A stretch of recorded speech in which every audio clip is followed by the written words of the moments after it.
എല്ലായിടത്തും പ്രചരിപ്പിക്കാൻ ആയിട്ട് വീണ്ടും പോവുകയാണ്. ഹരേ കൃഷ്ണ. ഓം അജ്ഞാനതിമിരാന്തസ്യ ജ്ഞാനാഞ്ജനശലാഖയ ചക്ഷുരുന്മീലിതം യേന തസ്മൈ ശ്രീ ഗുരുവേ നമഃ. നമോ ഓം വിഷ്ണുപാദായ കൃഷ്ണപ്രേഷ്ഠായ ഭൂതലേ ശ്രീമതേ ഭക്തിവേദാന്ത സ്വാമിനിധി നാമിനെ. നമസ്തേ സരസ്വതേ ദേവി ഗൗരവാണി പ്രചാരിണി നിർവിശേഷ ശൂന്യവാദി പാശ്ചാത്യ ദോഷധാരി. जय श्री कृष्ण चैतन्य प्रभु नित्यानंद श्री अद्वैत गदाधर श्रीवासादि गौर भक्त वृंद. हरे कृष्णा कृष्ण कृष्ण हरे हरे, हरे राम राम राम हरे हरे. हरे कृष्णा कृष्ण कृष्ण हरे हरे, हरे राम ഹരേ കൃഷ്ണ. അപ്പോൾ നമ്മളെ പ്രഭുപാദർ ഇപ്പോ ഇന്ത്യയിൽ വന്നു. ഒരുപാട് ഭക്തന്മാര് നല്ല സ്വീകരണം കിട്ടിയത് നമ്മൾ കണ്ടു അല്ലെ. ഇതിനുശേഷം ഇനി 1971 അദ്ദേഹം പ്രഭുപാദർ വ്യാപകമായ തോതിൽ ലോകയാത്രയ്ക്ക് ഒരുങ്ങുകയാണ്. ആദ്യം അദ്ദേഹം സിഡ്നിയിൽ പോയി. സിഡ്നി എന്ന് പറയുമ്പോൾ ഓസ്ട്രേലിയയിലാണ് പോയത്. അപ്പോൾ ഓസ്ട്രേലിയയിലേക്ക് പോയപ്പോൾ അവിടെ കുറച്ച് എല്ലാ ഭക്തന്മാരെയും രാജ്യത്ത് ലോകമെമ്പാടും ഓരോ സ്ഥലത്തും വിട്ടിട്ടുണ്ടായിരുന്നു. അപ്പോ ഓസ്ട്രേലിയ സന്ദർശിക്കാനായിട്ട് അദ്ദേഹം ചെല്ലുമ്പോൾ അവിടുത്തെ ഭക്തന്മാർക്ക് കറക്റ്റ് ആയിട്ട് ഒരു കമ്മ്യൂണിക്കേഷൻ കിട്ടിയില്ല. അതായത് ആദ്യം ഒരു കത്ത് വന്നത് പണ്ട് ആ കാലത്ത് ഇതുപോലത്തെ മൊബൈൽ ഫോണൊന്നും ഇല്ലല്ലോ. നമുക്ക് ഇപ്പോഴെന്തുണ്ടെങ്കിലും വാട്സപ്പും മൊബൈൽ ഫോണില് ഫേസ്ബുക്ക് അങ്ങനെയൊക്കെ സോഷ്യൽ മീഡിയാസ് ഉണ്ട്. അപ്പൊ അതൊന്നും ഇല്ലാത്ത കാലഘട്ടമാണ്. അപ്പൊ അവിടെ നിന്ന് കത്തെഴുതി ഇവിടെ വരണം. അപ്പൊ അങ്ങനെ ആ ഒരു ഡിലേ വരും. അപ്പൊ ആദ്യം അവർക്ക് ഓസ്ട്രേലിയയിലുള്ള ഭക്തന്മാർക്ക് ലഭിച്ചത് അദ്ദേഹം വരുന്ന ഒരു ഡേറ്റ്. പിന്നീട് ഒരു ലെറ്റർ വന്നു, ആ ഡേറ്റിൽ അദ്ദേഹം വരില്ല, അദ്ദേഹത്തിന് പകരം വേറൊരു ഭക്തനാണ് വരുന്നത്. അങ്ങനെയൊക്കെ ഒരു കമ്മ്യൂണിക്കേഷൻ ഗ്യാപ്പ് വന്നപ്പോ നമ്മളെ ഭക്തന്മാര് മറ്റുള്ള സ്ഥലത്ത് പ്രഭുപാദർക്ക് കൊടുത്ത പോലെ സ്വീകരണം കൊടുക്കാനായിട്ട് അവർക്ക് സാധിച്ചില്ല. അപ്പോ പ്രഭുപാദര് അവിടെ ചെല്ലുമ്പോ ഒരു റിപ്പോർട്ടർ വരുന്നുണ്ടായിരുന്നു. അപ്പൊ റിപ്പോർട്ടർ ചോദിക്കും, എന്തിനാണ് നിങ്ങൾ ഇങ്ങോട്ട് വന്നേക്കുന്നത്? ഇത് ഓസ്ട്രേലിയ അല്ലേ, ഇവിടെ എന്താണ് സ്വാമിമാര് വരേണ്ട ആവശ്യം എന്താണ് എന്ന് ചോദിക്കും. അപ്പൊ അദ്ദേഹം പറയും, എന്താണ് ഓരോ സ്ഥലത്തിനും എന്താണ് വ്യത്യാസം? നിങ്ങൾ ഓരോ ഗവൺമെന്റ് ആണ് ഇത് എന്റെ സ്ഥലം, ഇത് ഓസ്ട്രേലിയ, ഇത് ഇന്ത്യ, അങ്ങനെ ഓരോ വ്യത്യാസമായിട്ട് പറയുന്നത്. പക്ഷെ ഞാൻ ഇതെല്ലാം ഭഗവാന്റെ സ്ഥലമായിട്ടാണ് ഞാൻ കാണുന്നത്. ഞാനങ്ങനെ വ്യത്യാസമൊന്നും കാണുന്നില്ല. ചില നായ്ക്കള് എങ്ങനെയാണോ ഒരു സ്ഥലത്ത് കയറിയിട്ട് ഇത് എന്റെ ഏരിയ ആണ്, ഇവിടെ ആരും കടക്കാൻ പാടില്ല എന്ന് പറഞ്ഞ് കുറച്ച് ഓട്ടിക്കുന്ന പോലെ ആണ് ബാക്കിയുള്ള ആൾക്കാരും ഇതെല്ലാം എന്റെ സ്ഥലം, ഇത് എന്റെ രാജ്യം എന്നൊക്കെ ചിന്തിക്കുന്നത്. എല്ലാം ഭഗവാന്റെ ആണ്. ആ രീതിയിലുള്ള ഉത്തരമാണ് അദ്ദേഹം പറഞ്ഞത്. അത് കഴിഞ്ഞ് അദ്ദേഹം അവിടെ സിഡ്നിയിലുള്ള ഭക്തന്മാരുള്ള അവിടുത്തെ വിഗ്രഹം ആരാധനയൊക്കെ നടത്തുന്നതൊക്കെ കാണാൻ ചെന്നപ്പോൾ അദ്ദേഹത്തിന് മനസ്സിലായി തന്റെ ഭക്തന്മാരൊട്ടും യോഗ്യരല്ലായിരുന്നു. അവര് പ്രഭുപാദരുടെ ഭഗവത്ഗീത വായിക്കും, അതിലെന്ത് എഴുതിയിരിക്കുന്നു അത് ഡിസ്കസ് ചെയ്യും. അങ്ങനെ കൂടുതലായിട്ട് പ്രചരിപ്പിക്കാൻ കഴിവുള്ള യോഗ്യതയുള്ള ആൾക്കാരല്ല അവിടെ നിൽക്കുന്നത്. പക്ഷേ ഈ യോഗ്യതകളൊന്നും ഇല്ലെങ്കിലും അവർക്ക് ഏറ്റവും ആത്മാർത്ഥമായിട്ടുള്ള വിശ്വാസം പ്രഭുപാദരിലും ഭഗവാനിലും ഉണ്ടായിരുന്നു. ആ യോഗ്യത കുറവുകളെല്ലാം ഈ വിശ്വാസം കൊണ്ട് തന്നെ അതിനെ മാറ്റാൻ അവർക്ക് സാധിക്കുന്നുണ്ട്. അപ്പൊ ആ പൂർണ്ണ വിശ്വാസം ഭഗവാന്റെ വാക്കുകളിലും ആ ഭഗവത്ഗീതയിലും ശ്രീല പ്രഭുപാദറിന്റെ ഓരോ നിർദ്ദേശങ്ങളിലും അവർക്കുണ്ടെങ്കിൽ അവർക്ക് എന്തൊക്കെ അയോധ്യകളുണ്ടോ അതെല്ലാം മാറിക്കോളും. അവർക്ക് ആ വിശ്വാസം കൊണ്ട് തന്നെ ബാക്കിയെല്ലാം വളർത്തിയെടുക്കാൻ സാധിക്കുമെന്ന് പ്രഭുപാദർ അവർക്ക് പറഞ്ഞു കൊടുത്തു. അപ്പൊ അവര് 100% വിശ്വാസത്തോടെ ഭഗവാൻ പരമദിവ്യോത്തമ പുരുഷനാണ് കൃഷ്ണൻ എന്ന് അവർക്ക് ഉറച്ച വിശ്വാസമുണ്ടായിരുന്നു. അപ്പൊ അവർക്ക് എങ്ങനെ ആരാധിക്കണം, എങ്ങനെ കുക്ക് ചെയ്യണം, എങ്ങനെയാണ് പ്രചരിപ്പിക്കേണ്ടത്, ഇതൊന്നും അധികം അറിയില്ലായിരുന്നു. എന്നാൽ ആത്മാർത്ഥതയുള്ള ഭക്തന്മാരായിരുന്നു. പരിശീലനത്തിന്റെ കുറവുകളായിരുന്നു അവർക്കുണ്ടായിരുന്നത്. എന്നാൽ പ്രഭുപാദർ അത് കൂട്ടാക്കിയില്ല. അവർക്ക് വേണ്ട നിർദ്ദേശങ്ങൾ നടത്തി. പിന്നെ ഒരാഴ്ചക്കുള്ളിൽ തന്നെ രാധാകൃഷ്ണന്റെ പ്രതിഷ്ഠ നടത്തി. പിന്നീട് അദ്ദേഹം ദീക്ഷാദാനം നടത്തി. അപ്പൊ ദീക്ഷ എന്ന് പറയുമ്പോ രണ്ട് ദീക്ഷയുണ്ട്. ആദ്യത്തേത് ഹരിനാമ ദീക്ഷ, രണ്ടാമത്തെ ബ്രാഹ്മണ ദീക്ഷയാണ്. അപ്പൊ ഈ ബ്രാഹ്മണ ദീക്ഷ സാധാരണ ഹരിനാമ ദീക്ഷ കൊടുത്ത് കുറച്ചു നാൾ കഴിഞ്ഞിട്ടാണ് കൊടുക്കാറ്. പക്ഷേ ഇത് എമർജൻസി ആയതുകൊണ്ട് അദ്ദേഹം അപ്പൊ തന്നെ രണ്ട് ദീക്ഷയും കൊടുക്കുന്നുണ്ട്. കാരണം വിഗ്രഹ ആരാധന ചെയ്യാനായിട്ട് ബ്രാഹ്മണ ദീക്ഷ ഉള്ളവർക്ക് മാത്രമേ യോഗ്യതയുള്ളൂ വിഗ്രഹ ആരാധന ചെയ്യാനായിട്ട്. അതുകൊണ്ട് അദ്ദേഹം വിഗ്രഹം രാധാകൃഷ്ണ പ്രതിഷ്ഠ നടത്തിയതുകൊണ്ട് വിഗ്രഹ ആരാധന ചെയ്യാൻ വേണ്ടി ചില ഭക്തന്മാർക്ക് രണ്ട് ദീക്ഷയും കൊടുത്തിരുന്നു. അപ്പൊ ഇദ്ദേഹം പറയും, നിങ്ങൾക്ക് യോഗ്യത കുറവാണെങ്കിലും ഒരു ഉദാഹരണമായിട്ട് പറയാണ്, സാധാരണ നമ്മൾ ഇപ്പൊ ഒരു പൊസിഷനിൽ ഒരു ജഡ്ജ് ആകണം. ജഡ്ജ് ആകണമെന്നുണ്ടെങ്കിൽ എന്താണ്, ആദ്യം സ്കൂളിൽ എഡ്യൂക്കേഷൻ കഴിയണം, പിന്നെ LLB LLM അങ്ങനെ ഡിഗ്രി എഴുതണം, പിന്നെ ടെസ്റ്റ് എഴുതണം. ഇതെല്ലാം കഴിഞ്ഞ് ആ ടെസ്റ്റ് എഴുതി പാസ്സായാൽ മാത്രമേ ആ ജഡ്ജിന്റെ കസേരയിൽ, അതുപോലെ കുറെ പ്രാക്ടീസ് ചെയ്യണം, എക്സ്പീരിയൻസ് ഒക്കെ വെച്ചിട്ടാണ് ആ ജഡ്ജിന്റെ കസേരയിൽ ഇരിക്കാൻ സാധിക്കുന്നത്.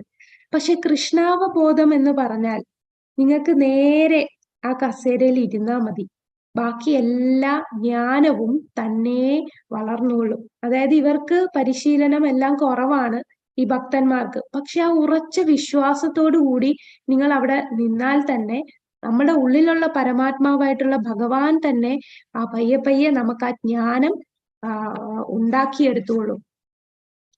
ഇപ്പോ എന്താണ് സുഖദേവ ഗോസ്വാമി എന്ന് പറഞ്ഞാൽ ജന്മനാ അദ്ദേഹം മുക്താത്മാവാണ്. 4 കുമാരന്മാര്, ആ 4 കുമാരന്മാർക്ക് ഭഗവാന്റെ കാൽപാദത്തിലെ തുളസീദളത്തിന്റെ ആ സുഗന്ധം വന്നപ്പോഴാണ് അവര് ഭക്തന്മാരായി മാറി.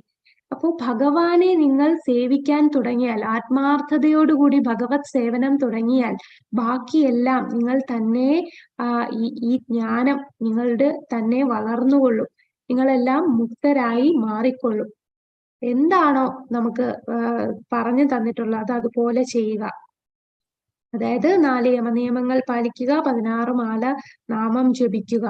അത് ചെയ്യുമ്പോ നിങ്ങൾക്ക് ഓട്ടോമാറ്റിക് ആയിട്ട് പയ്യെ പയ്യെ ഭഗവാൻ എല്ലാ ജ്ഞാനവും തന്നുകൊള്ളും. അതാണ് ഭക്തിയോഗ. അതിന് നമ്മൾ കർമ്മയോഗ, ജ്ഞാനയോഗ, അഷ്ടാംഗ യോഗ ഇതൊന്നും ചെയ്യേണ്ട ആവശ്യമില്ല. ഭക്തിയോഗയില് ഉള്ള യോഗ്യത പൂർണ്ണ വിശ്വാസം, മന്മനാഭവ മദ്ഭക്തോ മധ്യാജീമാം നമസ്കുരു, ഭഗവാനെ അകമറിഞ്ഞ് ആത്മാർത്ഥതയോടുകൂടി പരിപൂർണമായി വിശ്വസിക്കുക. ഭഗവാന്റെ ഭക്തൻ, ശുദ്ധ ഭക്തന്മാരുടെ നിർദ്ദേശങ്ങൾ അതേപോലെ ചെവികൊണ്ട് നിർദ്ദേശങ്ങൾ പാലിക്കുക. ഭഗവാന്റെ ശാസ്ത്രങ്ങൾ, ഭഗവാൻ തന്ന ശാസ്ത്രങ്ങൾ, ആ ഗുരുശിഷ്യ പരമ്പരയിൽ കൂടി കിട്ടിയ ശാസ്ത്രങ്ങളിൽ പരിപൂർണ വിശ്വാസത്തോടു കൂടി ഇരിക്കുക. അത് മാത്രം മതി, ബാക്കിയെല്ലാം തന്നെ വന്നുകൊള്ളും. അപ്പോൾ നിങ്ങൾക്ക് എല്ലാ യോഗ്യതയും തന്നെ വന്നുകൊള്ളും. അപ്പൊ അവർക്ക് ഇച്ചിരി എന്താണ് സിഡ്നി എന്ന് പറയുമ്പോൾ ഓസ്ട്രേലിയയിലുള്ള ഭക്തന്മാർക്ക് വിശ്വാസമുണ്ട്, എന്നാൽ അവർക്ക് പരിചയക്കുറവും ഒരു മെച്യൂരിറ്റി കുറവും ഒക്കെ ഉണ്ടായിരുന്നു. എന്നാലും പ്രഭുപാദർ അവരടുത്ത് നിങ്ങൾക്ക് പെട്ടെന്ന് തന്നെ ഇത് മാറിക്കൊള്ളും, നിങ്ങൾ ആത്മാർത്ഥതയോടുകൂടി ഈ പ്രവർത്തികൾ ചെയ്താൽ മതി എന്ന് പ്രഭുപാദർ അവരെ ഉപദേശിക്കുമായിരുന്നു. അതിനുശേഷമാണ് പ്രഭുപാദർ മോസ്കോയിലോട്ട് പോകുന്നത്. മോസ്കോ എന്ന് പറയുമ്പോൾ റഷ്യയില് 1971 അദ്ദേഹം റഷ്യയിൽ ചെല്ലുന്നത്. റഷ്യയിലുള്ള പ്രശ്നം എന്ന് പറഞ്ഞാൽ അവിടെ കമ്മ്യൂണിസ്റ്റ് രാജ്യമാണ്. ഗവൺമെന്റ് ഭയങ്കര സ്ട്രിക്റ്റ് ആണ് അവിടുത്തെ ഗവൺമെന്റ്. ഇപ്പൊ റഷ്യയില് എവിടെങ്കിലും പോകണമെങ്കിൽ ടൂറിസ്റ്റ് ഗൈഡ് കൂടെ ഇല്ലാതെ അദ്ദേഹത്തിന് പോകാൻ സാധിക്കത്തില്ല. ആരെടുത്തും സംസാരിക്കാൻ അനുവദിക്കില്ല. ഭയങ്കര സ്ട്രിക്റ്റ് ആയിട്ടുള്ള ഒരു രാജ്യമായിരുന്നു. കൂടാതെ അവിടെ ചെന്നാൽ ഭക്ഷണത്തിന് വേണ്ടി തന്നെ അവിടെ ഫ്രൂട്ട്സ് കിട്ടില്ല, ഈ വെജിറ്റബിൾസ് ഒന്നും കിട്ടില്ല, അരി ഫലവ്യഞ്ജനങ്ങളൊക്കെ കിട്ടാൻ ഈ വെജിറ്റേറിയൻസ് ആയിട്ട് നിൽക്കുന്നവർക്ക് വളരെ പ്രയാസം. അവർക്ക് പച്ചക്കറികളൊന്നും കിട്ടാനില്ല. ഒരുപാട് ദൂരം മൈലുകൾ കണക്ക് യാത്ര ചെയ്താൽ മാത്രമേ കുറച്ച് എന്തെങ്കിലും വാങ്ങിക്കാൻ സാധിക്കുള്ളൂ. അപ്പൊ അദ്ദേഹം അവിടെ യാത്ര ചെയ്തപ്പോൾ അദ്ദേഹം കണ്ടത് അവിടെയുള്ള ആൾക്കാര് ഈ ലെനിന്റെ ശവകുടീരത്തിലൊക്കെ എല്ലാരും പ്രാർത്ഥിക്കുന്നു. അപ്പൊ പ്രഭുപാദർ പറയും, ഇവിടുത്തെ ആൾക്കാർക്ക് ശരീരവും ആത്മാവും തമ്മിൽ ഉള്ള വ്യത്യാസം അറിയാത്തവരാണ്. അവര് കണ്ടില്ലേ, ഓരോ എന്താണ് ആളുകൾ ശരീരം ആണ് യഥാർത്ഥ വ്യക്തി എന്ന് ചിന്തിച്ച് അതിനെ പ്രാർത്ഥിക്കുകയാണ് ഇവിടെയുള്ള ആൾക്കാർ.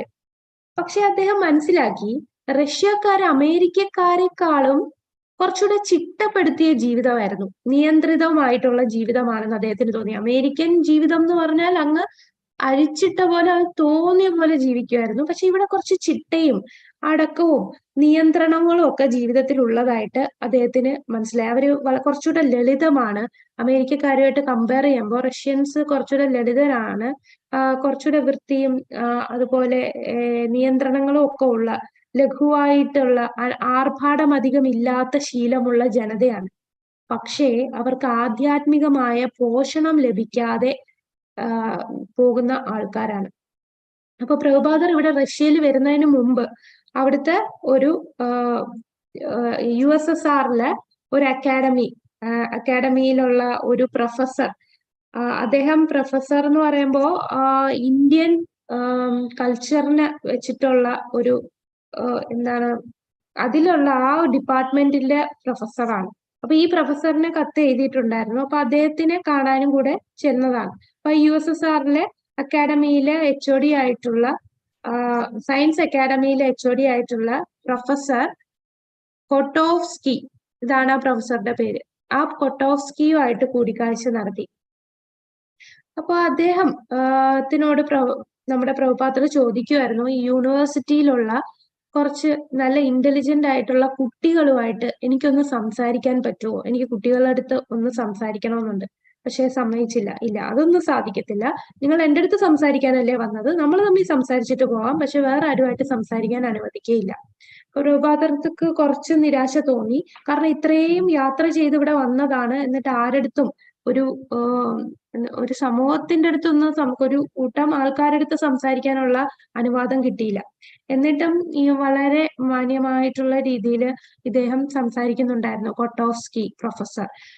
അപ്പൊ ഇദ്ദേഹം സംസാരിക്കുന്നത്, ഇവർ തമ്മിലുള്ള കോൺവെർസേഷൻ എല്ലാം നമ്മുടെ ശ്യാമസുന്ദർ പ്രഭുപാദറിന്റെ കൂടെ പോയിട്ടുണ്ട്. അപ്പൊ ശ്യാമസുന്ദർ ഇതെല്ലാം റെക്കോർഡ് ചെയ്യുന്നുണ്ടായിരുന്നു. അപ്പൊ പ്രഭുപാദർ എങ്ങനെയാണ് ആധ്യാത്മികമായിട്ടുള്ള കമ്മ്യൂണിസം എന്താണ് എന്ന് പറയുന്നു. അപ്പം പ്രഭുപാദർ പറയും, നിങ്ങൾ ഇവിടെ കമ്മ്യൂണിസം എന്ന് പറഞ്ഞാൽ നമ്മൾ എന്തൊക്കെ ഉണ്ടാക്കുന്നോ അതെല്ലാം ഗവൺമെന്റിനാണ്, അതെല്ലാം ഈ സംസ്ഥാനത്തിനാണ് എന്ന് നിങ്ങൾ പറയുന്നു. പക്ഷെ ഞങ്ങളുടെ സിദ്ധാന്തം, ഞങ്ങൾ എന്ത് ചെയ്യുന്നോ അതെല്ലാം കൃഷ്ണന് വേണ്ടിയാണ്. ഭഗവാൻ സന്തുഷ്ടനായാൽ ലോകമെമ്പാടുമുള്ള എല്ലാ ആൾക്കാരും സന്തുഷ്ടരാകും. അപ്പൊ ഭഗവാനെ പ്രീതിപ്പെടുത്തുകയാണ് നമ്മൾ ചെയ്യേണ്ടത് എന്ന് പ്രഭുപാദർ തന്റെ ഫിലോസഫി പറയുന്നു. അപ്പോ എങ്ങനെയാണ് ഒരു ഗൃഹസ്ഥൻ തന്റെ ഭവനത്തിൽ ജീവിക്കുന്നവർക്ക് പല്ലികൾക്ക് വരെ ഭക്ഷണം കൊടുക്കുന്നു, താൻ ഭക്ഷണം കഴിക്കുന്നതിന് മുമ്പ് വെളിയിലിറങ്ങി വിശക്കുന്നവരാരെങ്കിലും ഉണ്ടോ, ഉണ്ടെങ്കിൽ വന്ന് ഭക്ഷണം കഴിക്കുവാൻ ക്ഷണിക്കാറുണ്ട്. അതെല്ലാം പ്രഭുപാദർ വിശദീകരിക്കുന്നുണ്ടായിരുന്നു. ഇതെല്ലാം ഇദ്ദേഹം കേട്ടോണ്ടിരിക്കുന്നു. അപ്പോ ഈ പ്രൊഫസർ ശരിക്കും പറഞ്ഞാൽ എന്തിനാണ് പ്രഭുപാദരായിട്ട് സംസാരിക്കുന്നതെന്ന് പറഞ്ഞാൽ, ഈ ഒരു ഗവൺമെന്റിന്റെ ഒരു ഒരു പാവയെ പോലാണ്. ഇദ്ദേഹം എന്താണ് ഇന്ത്യൻ കൾച്ചർ, അപ്പൊ ഇന്ത്യക്കാരുടെ ഈ മതം ഏതാണ്, അപ്പൊ ഇവരെന്തൊക്കെയാണ്, ഇവരുടെ ചിന്താഗതി എങ്ങനെയാണ് ഇന്ത്യൻസിന്റെ, അവിടെ എങ്ങനെ കമ്മ്യൂണിസം വളർത്തിയെടുക്കാം എന്നുള്ളതാണ് ഇദ്ദേഹം ചിന്തിക്കുന്നത്. അല്ലാതെ ആധ്യാത്മികമായിട്ട് എന്തെങ്കിലും നോളജ് കിട്ടണം എന്നുള്ള ചിന്താഗതിക്കാരനല്ലായിരുന്നു. പ്രഭുപാദർക്ക് അത് മനസ്സിലായി, കുറച്ചു കഴിഞ്ഞപ്പോൾ അദ്ദേഹത്തിന് മനസ്സിലായി. എന്നാലും അദ്ദേഹം കൃഷ്ണാവബോധത്തിനെ കുറിച്ചും അതെങ്ങനെ ഈ പരമ്പരയിൽ കൂടെ വന്നു എന്നും ഈ ഈ നമ്മുടെ സ്ക്രിപ്റ്റേഴ്സ്, ഈ വേദഗ്രന്ഥങ്ങളിൽ പറഞ്ഞിട്ടുള്ള അതിന്റെ ലോജിക്കും കാര്യങ്ങളും എല്ലാം അദ്ദേഹം പറയുന്നുണ്ടായിരുന്നു.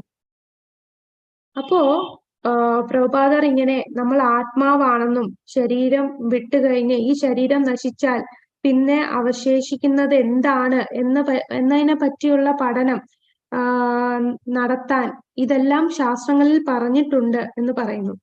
അപ്പൊ കാരണം ഇദ്ദേഹം ഇതുപോലെ ശാസ്ത്രങ്ങളൊക്കെ വായിച്ചിട്ടുള്ള പ്രൊഫസറാണ്. പ്രൊഫസർ ആ ഒരു വിഭാഗത്തിലുള്ള, ആ ഡിപ്പാർട്ട്മെന്റിലുള്ള ആളാണ്. ഭാരതീയ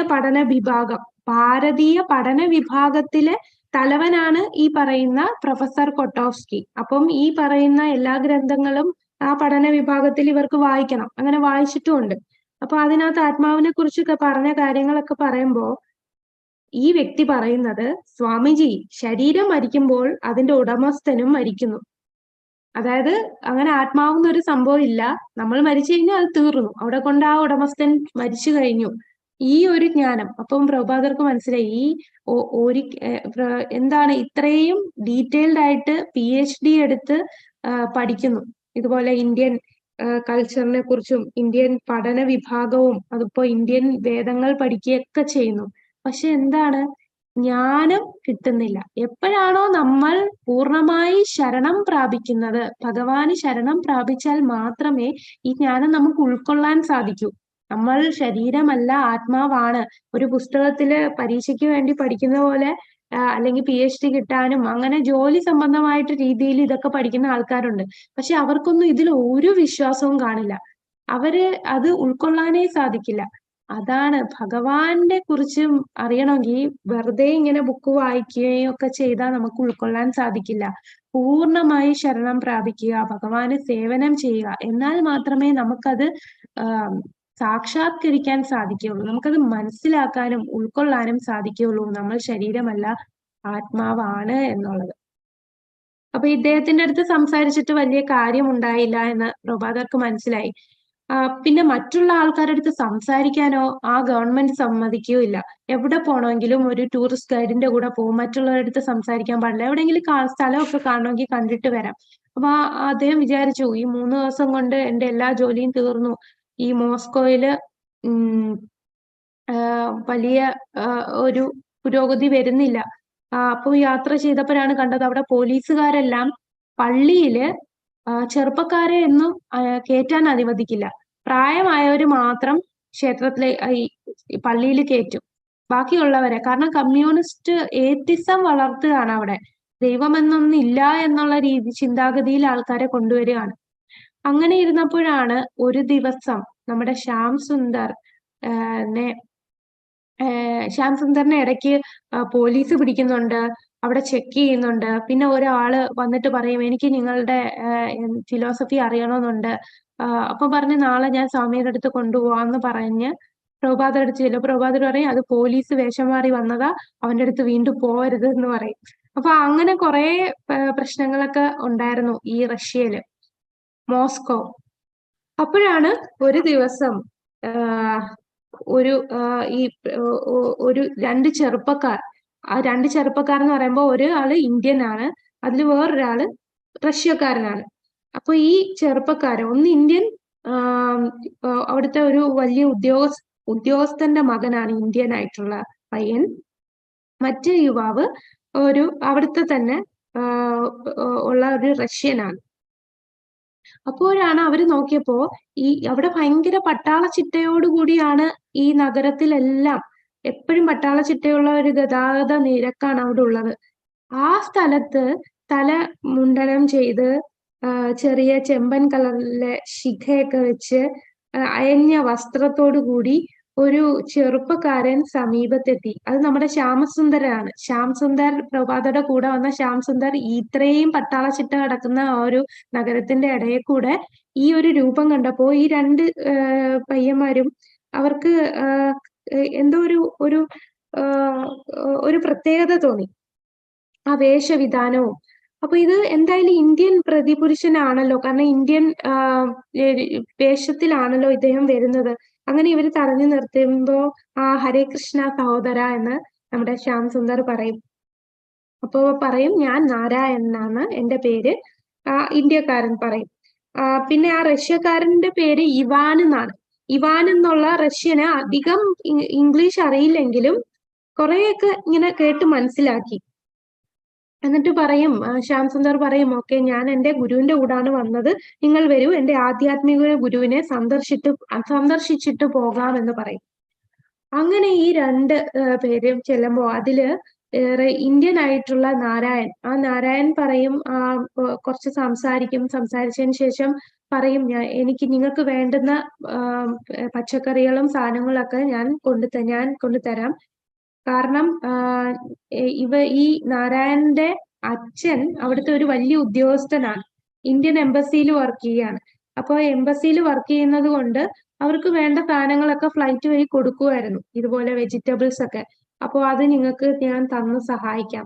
അപ്പൊ ഇവർക്ക് ഭയങ്കര ഈ ബീറ്റിൽസിന്റെ നമ്മൾ കണ്ടില്ലേ ലണ്ടനില് ബീറ്റിൽസ് എന്ന മ്യൂസിക് ബാൻഡിൽ കൂടെ നല്ല ഫേമസ് ആയി. അപ്പൊ അതില് ഈ ശ്യാം സുന്ദറിന്റെയും ഡിവോട്ടീസിന്റെ സോങ്ങും ഉണ്ടായിരുന്നു. അപ്പൊ ഇത് കണ്ടതുകൊണ്ട് ഇവർക്ക് അറിയാം, അവര് ഭയങ്കര ബീറ്റിൽസിന്റെ ഫാൻസ് ആയിരുന്നു, ഞങ്ങൾ ഈ റെക്കോർഡിങ്സ് ഒക്കെ കേട്ടിട്ടുണ്ട്. അതുകൊണ്ട് അവർക്ക് ഭയങ്കര എക്സൈറ്റ്മെന്റ് ആയിരുന്നു ഇങ്ങനെ ഒരു സ്ഥലത്ത് ഇവരെ കണ്ടതും. അപ്പോ ഇവര് അതുപോലെ ഈ സ്വാമിജിയെ കണ്ടതും ഈ ഹരേ കൃഷ്ണ മന്ത്രത്തെ കുറിച്ചൊക്കെ കേട്ടപ്പോ വളരെ അത്ഭുതം തോന്നി. ഈ രണ്ടു പേരില് ഈ ഇന്ത്യനേക്കാളും കൂടുതൽ കാര്യങ്ങൾ മനസ്സിൽ ഉൾക്കൊള്ളാനും വളരെ കൂടുതൽ അതില് ഉത്സാഹത്തോടു കൂടി മുന്നോട്ട് നിന്നതും ഇവാൻ എന്ന ഈ റഷ്യൻ ചെറുപ്പക്കാരനായിരുന്നു. അപ്പൊ ഈ റഷ്യൻ ആയിട്ടുള്ള ഇവാൻ ഈ വളരെ ഇൻട്രസ്റ്റ് കാണിച്ചു ഈ തത്വ ചിന്തകളൊക്കെ എന്താണ് എന്ന് അറിയാനായിട്ട്. അങ്ങനെ ഇവാന്റെ ഇൻട്രസ്റ്റ് കണ്ടിട്ട് അദ്ദേഹം എല്ലാം നമ്മൾ ആത്മാവാണ്, ശരീരമല്ല, നമ്മളും ഭഗവാനുമായിട്ടുള്ള ബന്ധം എന്താണ്, ഭഗവത്ഗീത എന്താണ്, ഇസ്കോൺ എന്താണ്, ഇതുപോലെയുള്ള ഗുരുശിഷ്യ പരമ്പര എന്താണ്, എല്ലാം ഇദ്ദേഹത്തിന് പറഞ്ഞു കൊടുത്തു. അപ്പൊ ഇവാൻ വളരെ ബുദ്ധിമാനായിട്ടുള്ളതും ഒരു ഇന്റലിജന്റ് ആയിട്ടുള്ള ഒരു വ്യക്തിയായിരുന്നു. 3 ദിവസം കൊണ്ട് എല്ലാ കാര്യങ്ങളും പ്രഭുപാദ അപ്പൊ എല്ലാ ദിവസവും ഈ 3 ദിവസം അദ്ദേഹം ഉണ്ടായിരുന്നുള്ളൂ. ആ ദിവസങ്ങളിലെല്ലാം ഇവാൻ വരുന്നുണ്ട്. അപ്പൊ ഇവാൻ എല്ലാ കാര്യങ്ങളും പഠിച്ചു. എങ്ങനെയാണ് ചപ്പാത്തി ഉണ്ടാക്കുന്നു, ചോറ് കറി എങ്ങനെയാണ്, വെജിറ്റേറിയൻ ഡയറ്റ് എങ്ങനെയാണ്.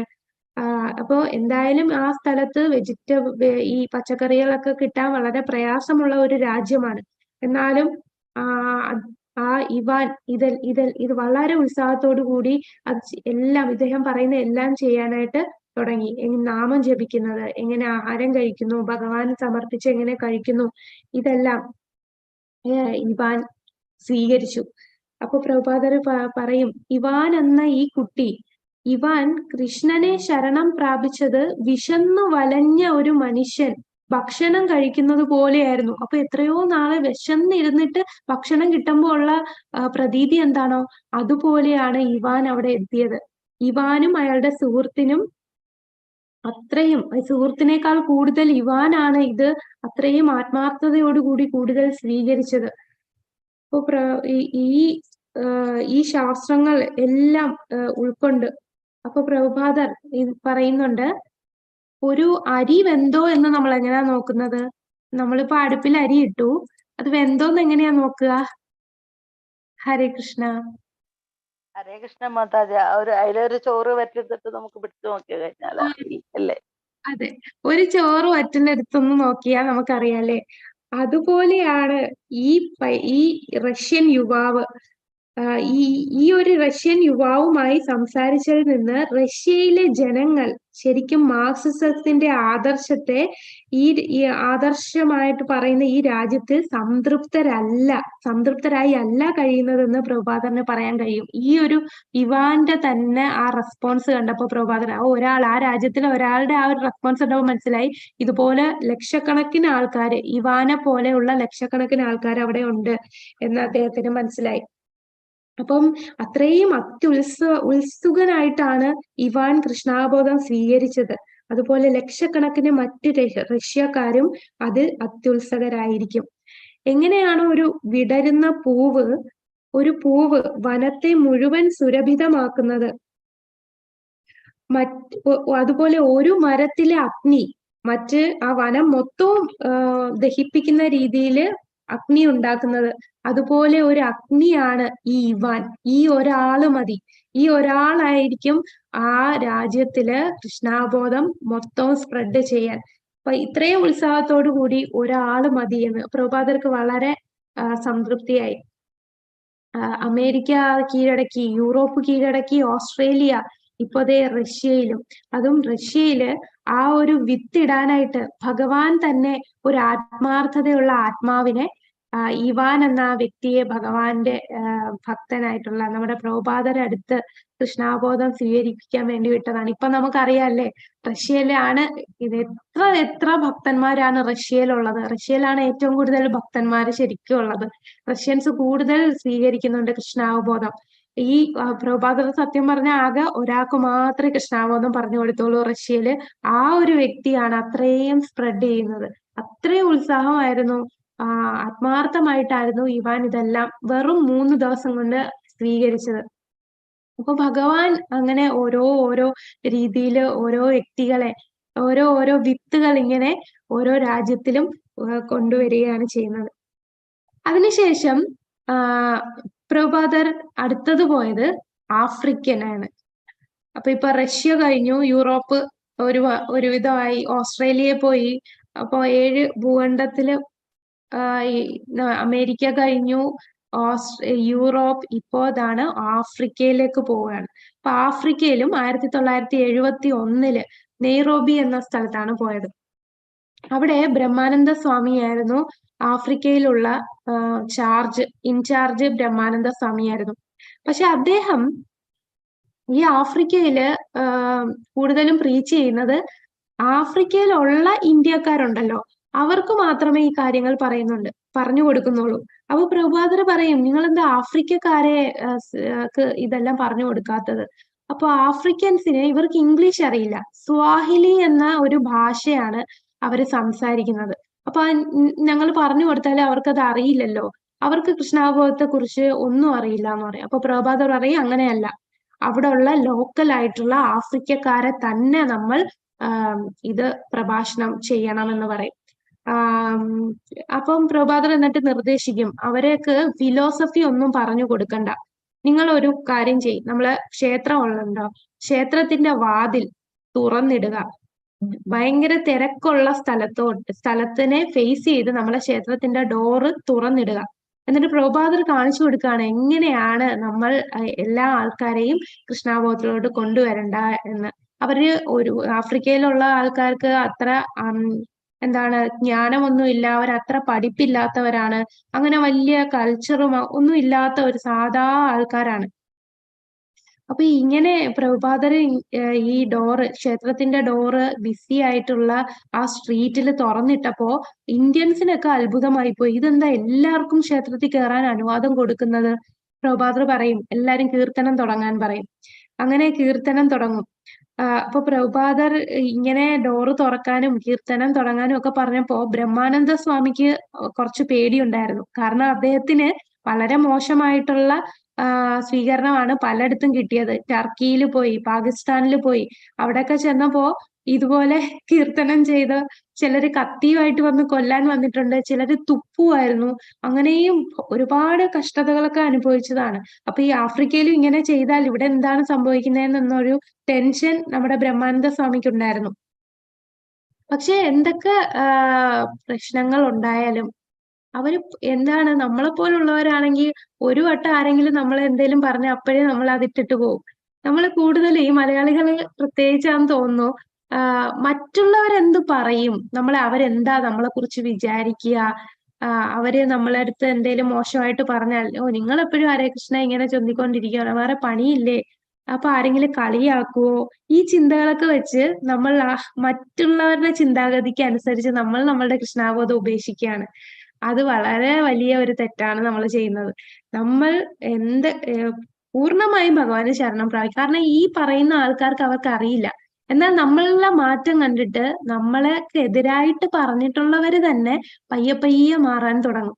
അവരും വിചാരിക്കുന്നത് എന്താണ് എന്ന് നമ്മളടുത്ത് വന്ന് അവര് തന്നെ ചോദിച്ച് മനസ്സിലാക്കി അവരും നാമം ജപിക്കാൻ തുടങ്ങും.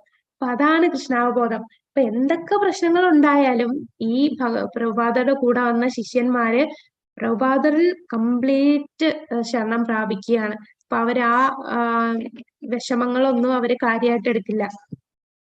അങ്ങനെ കീർത്തനം തുടങ്ങി 2 മിനിറ്റ് കഴിഞ്ഞപ്പോഴേക്കും ആൾക്കാരെല്ലാരും, ഈ ആഫ്രിക്കൻസ് എല്ലാരും ഇവിടെ ഈ ഡോറിൽ കേറുന്നു, അതിന്റെ അകത്ത് കയറുന്നു, ക്ഷേത്രത്തിന്റെ അകത്ത് കയറുന്നു.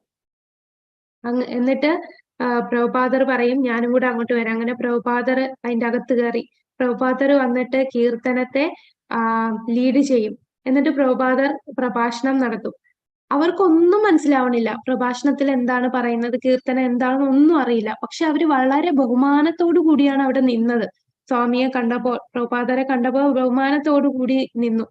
അപ്പൊ എന്താണ്, ഇവർക്ക് ഒന്നും മനസ്സിലായി, ഇംഗ്ലീഷ് എന്താന്ന് പോലും അറിയില്ല. ഈ കീർത്തനത്തിൽ എന്താണ് പറയുന്നതെന്നൊന്നും അറിയില്ല. പിന്നെ എന്തുകൊണ്ടാണ് പ്രഭുപാദർ ഇവരുടെ മുമ്പിൽ ഇത് സ്വാഹലി എന്ന ഭാഷ മാത്രം അറിയുന്ന ആൾക്കാരാണ്. പിന്നെ എന്തുകൊണ്ടാണ് പ്രഭുപാദർ ചെയ്തത്? കാരണം പ്രഭുപാദർക്ക് ആ ദിവ്യനാമം, നമ്മുടെ ഹരേ കൃഷ്ണ മഹാമന്ത്രം, ആ നാമത്തിലും കൃഷ്ണ കഥയിലും അത്ര വിശ്വാസമുണ്ടായിരുന്നു. ഈ ഭഗവാന്റെ നാമവും ഭഗവാന്റെ കഥകളും അത് ഭാഷയ്ക്ക് അതീതമാണ്. ആരെങ്കിലും ഒന്ന് കേട്ടാൽ തന്നെ അത് മറ്റ് ഭാഷയാണെങ്കിൽ പോലും അതിന്റെ ശക്തിയുണ്ട്. നമ്മൾ മനസ്സിലായില്ലെങ്കിൽ പോലും ഹരേ കൃഷ്ണ കൃഷ്ണ കൃഷ്ണ ഹരേ ഹരേ, ഹരേ രാമ രാമ രാമ ഹരേ ഹരേ, ഈ 16 വാക്കുകൾ കേൾക്കുന്നവന് അത് അതൊരു ഭക്തിയുടെ ബീജമാ ചെറുതായിട്ടെങ്കിലും വരികയാണ്.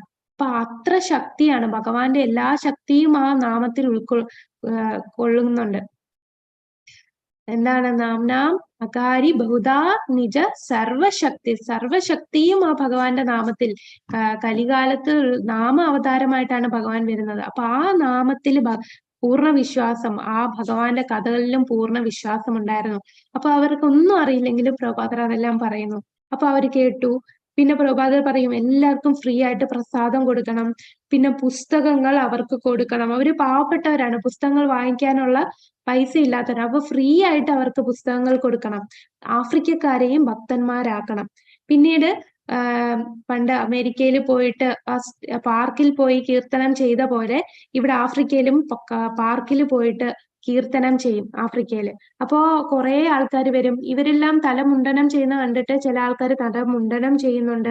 പിന്നെ അതിൽ ഒരാൾ വന്നിട്ട് നമ്മുടെ ബ്രഹ്മാനന്ദൻ പ്രഭാഷണം തുടങ്ങുമ്പോ ഈ ആഫ്രിക്കയിലുള്ള ഒരു വ്യക്തി പറയും, ഞാൻ ഇത് ട്രാൻസ്ലേറ്റ് ചെയ്യാം. സ്വാഹലി ഭാഷയിൽ സംസാരിക്കുന്ന ഒരു വ്യക്തി, ഞാൻ ഇത് ട്രാൻസ്ലേറ്റ് ചെയ്തോളാം എന്ന് പറഞ്ഞ് മുന്നിട്ട് വരുന്നു. അപ്പൊ ഇങ്ങനെയാണ്, നമുക്ക് അവർക്ക് സ്വാഹിലി അല്ലേ അറിയത്തുള്ളൂ എന്ന് പറഞ്ഞ് നമ്മൾ മാറി നിന്നാൽ കാര്യം നടക്കില്ല. അപ്പൊ പ്രഭുപാദർ അവർക്ക് പ്രാക്ടിക്കൽ ആയിട്ട് കാണിച്ചു കൊടുക്കുകയാണ് ചെയ്തത്.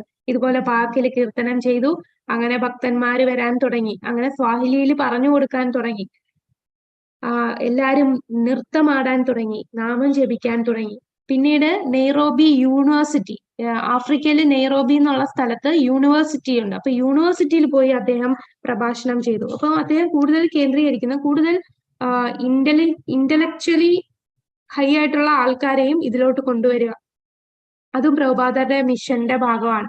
അപ്പോ അവരും ഇതിലോട്ട് മുന്നോട്ട് വരാനായിട്ട് യൂണിവേഴ്സിറ്റി പോയിട്ട് അദ്ദേഹം പ്രഭാഷണം ചെയ്യും. ഒരുപാട് കുട്ടികൾ, യൂണിവേഴ്സിറ്റിയിലുള്ള സ്റ്റുഡൻസ് എല്ലാവരും പ്രസംഗം കേൾക്കുകയാണ്. അപ്പൊ പ്രസംഗം തുടങ്ങുന്നതിന് മുമ്പ് അദ്ദേഹം അവരുടെ തന്നെ ഭാഷയില് നിങ്ങൾക്ക് സ്വാഗതം എന്ന് പറയുന്ന ഹരംബെ എന്നൊരു വാക്കാണ് അവര് പറയുന്നത്, അവരുടെ സ്വാഹിലി ഭാഷയിൽ. അപ്പൊ ആ ഭാഷയിലാണ് അദ്ദേഹം തുടങ്ങുന്നത്. എന്നിട്ട് അദ്ദേഹം പറയും, എന്താണ്, ആഫ്രിക്കൻ രാജ്യങ്ങളിൽ ഞങ്ങൾ ഈ ആഫ്രിക്കൻ രാജ്യത്ത് വന്നിരിക്കുന്നത് എല്ലാ ബുദ്ധിശാലികളായ ആഫ്രിക്കക്കാരെയും ഈ തത്വശാസ്ത്രം മനസ്സിലാക്കിക്കാനും പ്രചരിപ്പിക്കാനും അവരെ പ്രേരിപ്പിക്കാൻ വേണ്ടിയാണ്. നിങ്ങൾ സ്വയം വികസിക്കുവാൻ, വളരെ വേഗത്തിൽ അഭിവൃദ്ധി പ്രാപിക്കുവാൻ ശ്രമിക്കുകയും എന്നാൽ പട്ടിയെയും പൂച്ചയെയും പോലെ ജീവിക്കാതിരിക്കുകയും വേണം. അമേരിക്കയും യൂറോപ്പിനെയും അനുകരിക്കാതിരിക്കുക, അതെല്ലാം നിലനിൽക്കില്ല. ആറ്റം ബോംബ് എല്ലാം വന്നു കഴിഞ്ഞു. അടുത്തതെന്താണ്? അടുത്ത ലോക മഹായുദ്ധം പൊട്ടിപ്പുറപ്പെട്ടാൽ ഉടനെ ഈ വലിയ വലിയ കെട്ടിടങ്ങൾ, ചുംബികളായിട്ടുള്ളതെല്ലാം നശിക്കും. ശരിയായ നിലപാടിനും മനുഷ്യ ജീവിതത്തിന്റെ യഥാർത്ഥമായ അവസ്ഥ മനസ്സിലാക്കാനും ശ്രമിക്കണം.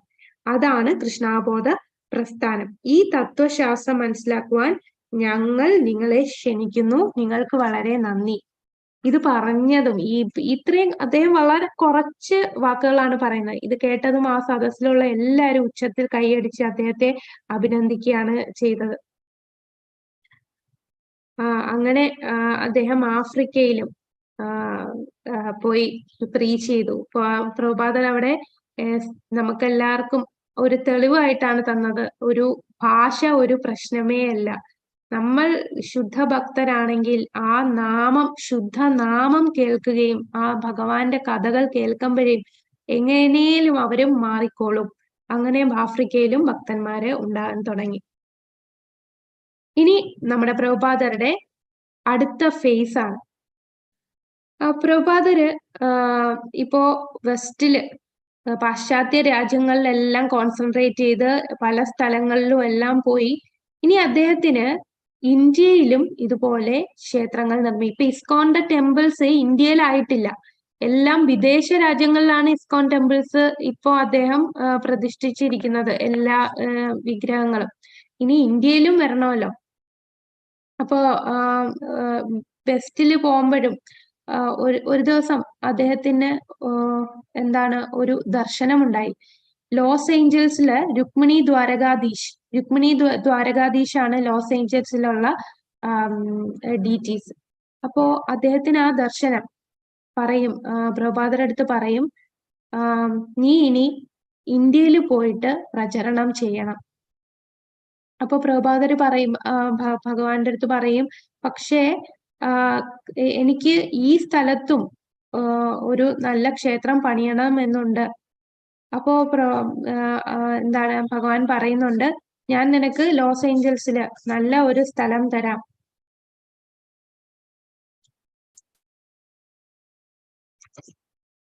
അങ്ങനെ പ്രഭുപാദർക്ക് അപ്പം മനസ്സിലാവും, ഞാൻ എനിക്കിനി ഇന്ത്യയിൽ പോകേണ്ട സമയമായി. അപ്പൊ പ്രഭുപാദര് നമ്മളൊക്കെ എത്ര ഭക്തി ഉണ്ടെന്ന് പറഞ്ഞാലും നമുക്ക് ഒന്നുമില്ല എന്ന് മനസ്സിലാകുന്നത് ഈ എന്താണ് ഈ വിഗ്രഹം കാണുമ്പോ നമ്മൾ അതൊരു വിഗ്രഹമായിട്ടേ കാണുന്നുള്ളൂ. ആ വിഗ്രഹം നമ്മളടുത്ത് സംസാരിക്കുക എന്ന് പറഞ്ഞാൽ നമുക്ക് അതിപ്പോഴും പൂർണ്ണമായിട്ടൊരു വിശ്വാസം വരാത്ത ഒരു സംഭവമാണ്. പക്ഷെ പ്രഭുപാദരുടെ അടുത്ത് ഈ ഭഗവാൻ നേരിട്ട് അത്ര ബന്ധമാണ് പ്രഭുപാദര്. ആ ശുദ്ധ ഭക്തന്മാർക്ക് മാത്രമേ ഭഗവാനുമായിട്ട് ഒരു ഡയറക്റ്റ് കമ്മ്യൂണിക്കേഷൻ നടക്കുകയുള്ളൂ.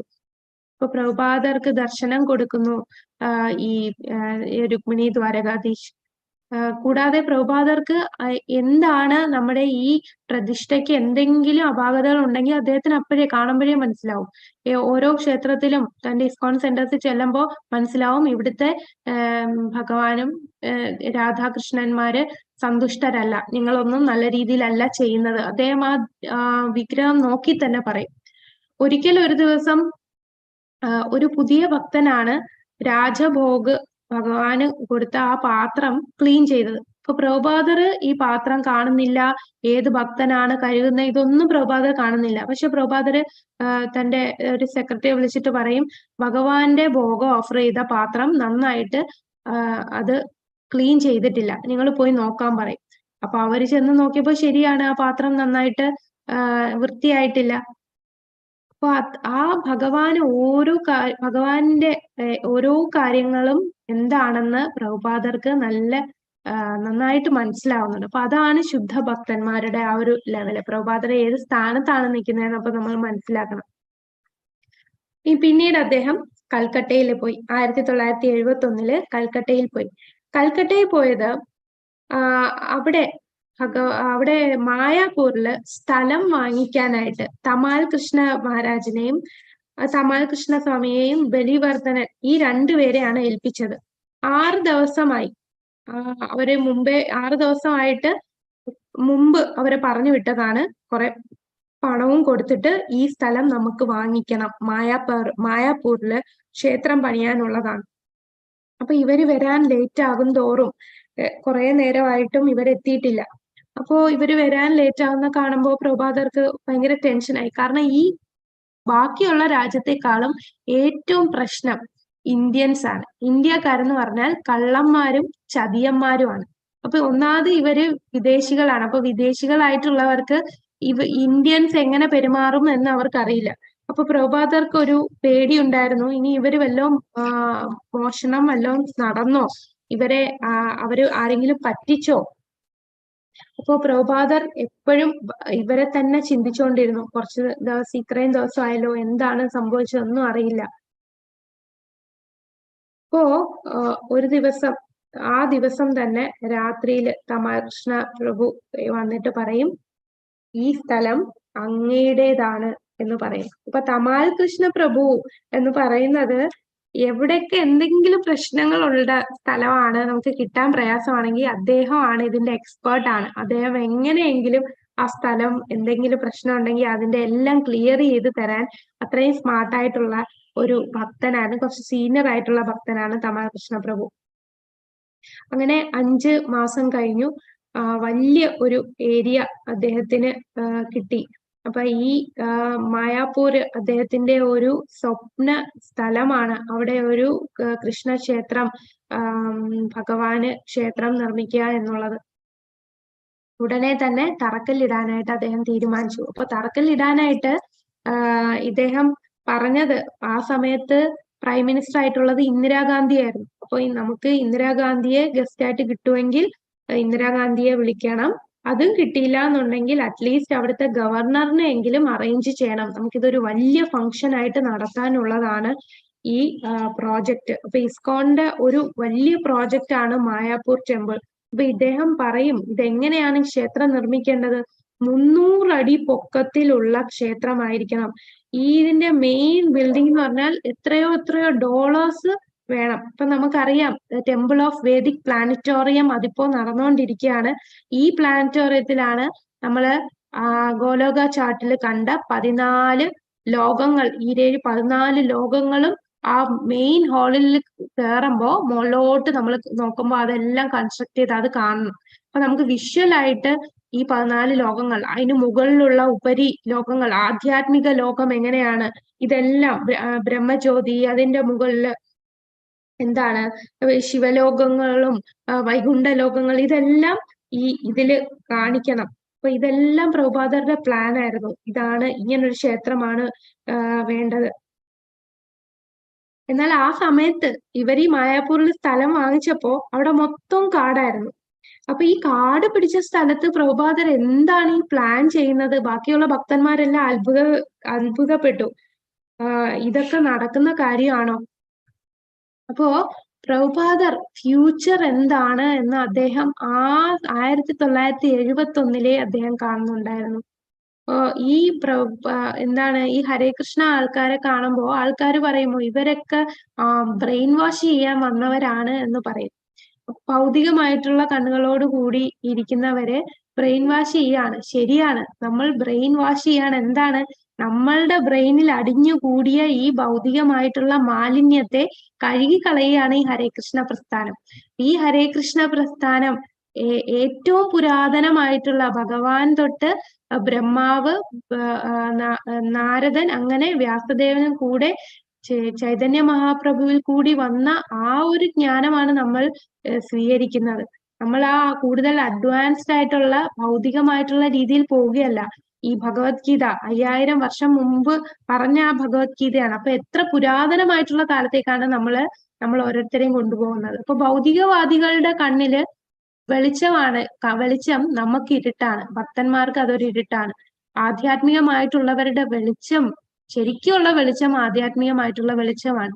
ഇത്രയും നാള് നമ്മളെല്ലാം അന്ധകാരത്തിൽ ഇരിക്കുകയായിരുന്നു. ഇപ്പോഴാണ് നമ്മൾ ചെറിയ ചെറിയ വെളിച്ചം കണ്ടിട്ട് അങ്ങോട്ട് പോകുന്നത്. അപ്പോ മായാപൂർ എന്ന് പറഞ്ഞാൽ വളരെ പ്രധാനപ്പെട്ട സ്ഥലമാണ്. എന്താണ് മായാപൂരിന്റെ പ്രത്യേകത? മായാപൂരിൽ ആരാണ് ജനിച്ചത്? ചൈതന്യ ചൈതന്യ മഹാപ്രഭുവിന്റെ ജന്മസ്ഥാനമാണ് മായാപൂർ. അപ്പൊ അത്രയും പ്രധാനപ്പെട്ട സ്ഥലമാണ് മായാപൂർ. പ്രഭുപാദർ പറയും നാളെ ലോകം മൊത്തവും, മായാപൂർ എന്ന് പറഞ്ഞാൽ വെസ്റ്റ് ബംഗാളിലാണ്. അപ്പോ ലോകം മൊത്തവും ഇവിടെ വരും അല്ലെ. ഇത് ഒരു സെൻട്രൽ ആയിരിക്കും എന്ന് അദ്ദേഹം പറയും. അപ്പോ ഒരുപാട് ആൾക്കാരെ അട്രാക്ട് ചെയ്യാനായിട്ടാണ് പ്രഭുപാദർ ഇത് ചെയ്യുന്നത്. എന്താണ് ശരിക്കുള്ള സ്ഥലത്തേക്ക് ലോകമെമ്പാടുമുള്ള ആൾക്കാരെ ഇവിടെ വരുത്താൻ, വിസിറ്റേഴ്സ് ഒക്കെ വരണം. അവർ ഈ പ്രോജക്റ്റ് കണ്ടിട്ട് ഇപ്പോ രണ്ട് കൊല്ലത്തിനുള്ളിൽ അത് പൂർത്തിയാകും. അപ്പൊ ഇത് പൂർത്തിയായി കഴിഞ്ഞാൽ ഒരുപാട് പേര് കൃഷ്ണാവബോധത്തിൽ വരും. അതൊരു പ്രഡിക്ഷൻ ആണ്. ഈ ലക്ഷക്കണക്കിന് ആൾക്കാർ, ഇപ്പൊ തന്നെ കൊറോണ കഴിഞ്ഞപ്പോ ഒരുപാട് പേര് കൃഷ്ണാവബോധത്തിൽ വന്നു. ഇനി അങ്ങോട്ട് ശരിക്കും ഈ ഒരു 10000 വർഷം ഗോൾഡൻ പീരീഡ് ആണ്. ഈ ഗോൾഡൻ പീരീഡ് തുടങ്ങിയിട്ട് ഒരു 535 വർഷമായിട്ടേ ഉള്ളൂ. ഇനി അങ്ങോട്ട് കൂടുതൽ ഭക്തന്മാര് വന്നുകൊണ്ടേയിരിക്കും. അതിന് ഒരു സംശയമില്ല. കൃഷ്ണാവബോധം അങ്ങോട്ട് കുതിച്ചു പോയിക്കൊണ്ടിരിക്കുകയാണ്. ഒരുപാട് ഭക്തന്മാര് വരും. അപ്പൊ ഈ ഒരു ടെമ്പിളും കൂടെ വരുമ്പോ ഭക്തന്മാരുടെ എണ്ണം ഒരുപാട് 10 മടങ്ങ്, 10 മടങ്ങല്ല, എത്ര മടങ്ങ് വർദ്ധിക്കുമെന്ന് ഉള്ള പ്രഡിക്ഷൻ ഉണ്ട്. അപ്പോ ഈ വലിയ വലിയ രാജ്യത്തുള്ള ആൾക്കാരെല്ലാം ഇവിടെ ഇത് കാണാനായിട്ട് ഒരു വലിയ ടൂറിസ്റ്റ് സെന്റർ പോലെ ആൾക്കാർ ഇതിൽ വന്ന് ആകർഷിക്കപ്പെട്ട് രാജ്യമെമ്പാടുമുള്ള ആൾക്കാർ ഇവിടെ വന്ന് കണ്ട് അവരിൽ കുറെ പേര് ഭക്തന്മാരായി മാറുകയും ചെയ്യും. അപ്പൊ അവരെ എല്ലാം ആകർഷിക്കുക, ഈ എങ്ങനെയാണ് ലളിതമായിട്ടുള്ള ജീവിതം ജീവിക്കേണ്ടത് എന്ന് കാണിച്ചു കൊടുക്കുക, ഇതെല്ലാമാണ് ഈ ഒരു പ്രോജക്റ്റിന്റെ ലക്ഷ്യം. പിന്നീട് പ്രഭുപാദർ എന്താണ് വലിയൊരു പന്താൽ പ്രോഗ്രാം ഡൽഹിയിലും നടത്തും, വൃന്ദാവനത്തിൽ നടത്തും. അപ്പോൾ ഒരുപാട് പ്രോഗ്രാംസ് ഒക്കെ നടത്തുമെങ്കിലും കുറെ ഭക്തന്മാര് വന്നു. എന്നാലും പ്രഭുപാദർക്ക് ഒരു വലിയ ആഗ്രഹം, പ്രഭുപാദരുടെ ഏറ്റവും ഇമ്പോർട്ടന്റ് ആയിട്ടുള്ള 3 പ്രോജക്റ്റ് ആണ്. ഒന്ന് മായാപൂരില്, ഒന്ന് വൃന്ദാവനം, പിന്നൊന്ന് മുംബൈ. ഈ 3 അദ്ദേഹത്തിന് ക്ഷേത്രം പണിയേണ്ടത്. അപ്പൊ മായാപൂർ എന്ന് പറഞ്ഞാൽ ചൈതന്യ മഹാപ്രഭുവിന്റെ ജന്മസ്ഥാനമാണ്. വൃന്ദാവൻ എന്ന് പറഞ്ഞാൽ ഭഗവാൻ കൃഷ്ണന്റെ. ബോംബെ എന്ന് പറയുമ്പോൾ ബോംബെ ഈ എല്ലാ സാമ്പത്തിക ഇടപാടും കൂടുതൽ നടക്കുന്ന ഒരു സ്ഥലമാണ് ബോംബെ. അപ്പൊ ആ ബോംബെ സിറ്റിയിൽ നമുക്ക് തീർച്ചയായിട്ടും ഒരു ക്ഷേത്രം വേണം എന്ന് പ്രഭുപാദർ തീരുമാനിക്കും. അങ്ങനെ മായാപൂരില് സ്ഥലം അദ്ദേഹത്തിനായി. വൃന്ദാവനിലും അദ്ദേഹം ഇതുപോലെ സ്ഥലം വാങ്ങിക്കും. അപ്പൊ വൃന്ദാവനിൽ അദ്ദേഹം സ്ഥലം വാങ്ങിക്കുന്നത് ഒരു അതിന്റെ ഓണർ ആയിട്ടുള്ള വ്യക്തി, ആ വ്യക്തി പറയും രമൻ റെഡ്ഡിയിലാണ് ഇദ്ദേഹം സ്ഥലം വാങ്ങിക്കുന്നത്. ഈ രമൻ റെഡ്ഡിയിലുള്ള സ്ഥലം ശരിക്കും പറഞ്ഞാൽ ആ സ്ഥലത്തിന്റെ ഉടമ പറയും, ഈ സ്ഥലം ഞാൻ ശരിക്കും ഒരു കൃഷ്ണക്ഷേത്രം നിർമ്മിക്കുന്ന ആൾക്ക് മാത്രമേ കൊടുക്കുകയുള്ളൂ. അപ്പൊ പ്രഭുപാദർ ഇങ്ങനെ കൃഷ്ണക്ഷേത്രം നിർമ്മിക്കാൻ വന്നതാണെന്ന് അറിഞ്ഞപ്പോൾ അവര് സന്തോഷത്തോടു കൂടി ആ ഒരു സ്ഥലം കൊടുക്കാൻ തീരുമാനിച്ചു. അങ്ങനെ രമൻ റെഡ്ഡി, അത് ഒട്ടും ഒരു കാട് പിടിച്ച് ആരും ശ്രദ്ധിക്കാത്ത ഒരു സ്ഥലം. ശരിക്കും എന്താണ് രമൻ റെഡ്ഡി, ആ സ്ഥലത്തിന്റെ പ്രത്യേകത എന്താണ്? വൃന്ദാവനത്തിലെ രമൻ റെഡ്ഡി എന്ന സ്ഥലത്തിന്റെ പ്രത്യേകത എന്താണ്? ശ്രീകൃഷ്ണ ഭഗവാൻ കളിച്ചു നടന്ന കൃഷ്ണനും ബലരാമനും പശുക്കളും ഗോക്കളും ഒക്കെ ആയിട്ട് കളിച്ചു നടന്ന ആ സ്ഥലമാണ്. ഇപ്പൊ ശരിക്കുള്ള സ്ഥലമാണ്. പക്ഷെ എന്താണ്, ആൾക്കാരൊന്നും ശ്രദ്ധിക്കാതെ അതിന്റെ അടുത്ത് ഒരു വെറുതെ ഒരു സ്ഥലം എന്നുള്ള രീതിയിൽ ആരും ശ്രദ്ധിക്കാതെ ആ ടൗണിൽ നിന്നൊക്കെ മാറി നിൽക്കുന്നത്, ആരും ഉപയോഗിക്കാതെ കാട് പിടിച്ച് നടക്കുന്ന ഒരു സ്ഥലം. അപ്പൊ പ്രഭാതര് ആ സ്ഥലങ്ങളെല്ലാം ശരിക്കും അത് റിനോവേറ്റ് ചെയ്ത് കൊണ്ടുവരികയാണ് ചെയ്തത്. അങ്ങനെ അവിടെ ആ സ്ഥലം അദ്ദേഹം വാങ്ങിച്ചു. അവിടെ ശിലാസ്ഥാപനം കല്ലിടിയില് ചെയ്യാമെന്ന് വിചാരിച്ചു. അങ്ങനെ അതെല്ലാം പ്രതിഷ്ഠയൊക്കെ ചെയ്യും. അത് പ്രതിഷ്ഠ ചെയ്ത് ഈ കല്ലിടുക എന്ന് പറഞ്ഞാൽ അനന്തശേഷനെയാണ് മണ്ണ് കുഴിച്ചു ഭൂമിയിൽ വെക്കുന്നത്. അങ്ങനെ അനന്തശേഷനെ അവിടെ പ്രതിഷ്ഠിക്കും. പിറ്റേന്നായപ്പോ രാത്രി കുറെ ഗുണ്ടകൾ വന്ന് അതെല്ലാം എടുത്തു മാറ്റി കുറെ ചവറുകളെല്ലാം ഇട്ട് അവിടെ കാരണം ഈ സ്ഥലം വാങ്ങിക്കാനായിട്ട് അവിടുത്തെ ഒരു സാധു എന്ന് വിശേഷിപ്പിക്കുന്ന ഒരു വിധവയായിട്ടുള്ള സ്ത്രീ ഉണ്ടായിരുന്നു. ഈ സ്ത്രീ താൻ എത്ര ചോദിച്ചിട്ടും തനിക്ക് ആ സ്ഥലം തന്നില്ല, ഇതിപ്പോ വേറെ ആൾക്കാർക്ക് കൊടുത്തു എന്ന് പറഞ്ഞ് ഇത് ഞങ്ങൾക്ക് വേണം എന്ന് പറഞ്ഞ് അവിടെ വന്ന് പ്രശ്നം ഉണ്ടാക്കി. അപ്പൊ ഗുണ്ടകൾ വന്ന് ഇതെല്ലാം എടുത്തു മാറ്റി അവിടെ ആ ബോർഡ് ഇസ്കോന്റെ സ്ഥലമായി എന്നുള്ള ബോർഡൊക്കെ എടുത്തു മാറ്റി. അതൊക്കെ അങ്ങനെ ഭയങ്കര പ്രശ്നം ഉണ്ടാക്കി രാത്രി. പ്രഭുപാദർ ഇത് അറിഞ്ഞപ്പോ അദ്ദേഹത്തിന് നല്ല രോഷാകുലനായി. അദ്ദേഹം പറഞ്ഞു, ഉടനെ പോലീസിനെ അറിയിക്കണം, പോലീസിനെ ഇൻഫോം ചെയ്യുക, നമ്മളുടെ പ്രമാണം, നമുക്ക് ഈ വസ്തു നമുക്ക് കൈമാറിയതിന്റെ തെളിവ് സഹിതം പോലീസിന്റെ അടുത്ത് പോയി പറയാ, കംപ്ലൈന്റ് കൊടുക്കാൻ പറഞ്ഞു. അങ്ങനെ പോലീസ് വന്നു. അവിടെയുള്ള ഗുണ്ടകളെ എല്ലാം ഇനി ആരെങ്കിലും വന്നാൽ അവരെ ഉടനെ അറസ്റ്റ് ചെയ്ത് നീക്കും, ഇവിടെ ആരും വരാൻ പാടില്ല എന്ന് പോലീസ് ഏർപ്പാട് ചെയ്തു. അതിനുശേഷം അങ്ങനെ പ്രശ്നമൊന്നും വന്നില്ല. പിന്നീടുള്ള സ്ഥലമാണ് ബോംബെ. ബോംബെയിലുള്ള ജുഹു കടപ്പുറത്തിന്റെ തീരത്തുള്ള ഒരു സ്ഥലമാണ് അദ്ദേഹം ബോംബെയില് ക്ഷേത്ര നിർമ്മാണത്തിന് വേണ്ടി കണ്ടുവച്ച സ്ഥലം. ഒരുപാട് സ്ഥലം ബോംബെയിൽ ഇങ്ങനെ അദ്ദേഹം തേടി നിന്നു. പിന്നീട് അദ്ദേഹം ജുഹുവിലാണ് അദ്ദേഹത്തിന് അവസാനം അദ്ദേഹത്തിന്റെ മനസ്സിന് ഇഷ്ടപ്പെട്ട സ്ഥലം. കാരണം ഇതേ സ്ഥലം പണ്ട് അമേരിക്കയിൽ പോകുന്നതിന് മുമ്പ് ഈ നമ്മുടെ ജലദൂത കപ്പലില് സിന്ധ്യ ഷിപ്പ് അവര്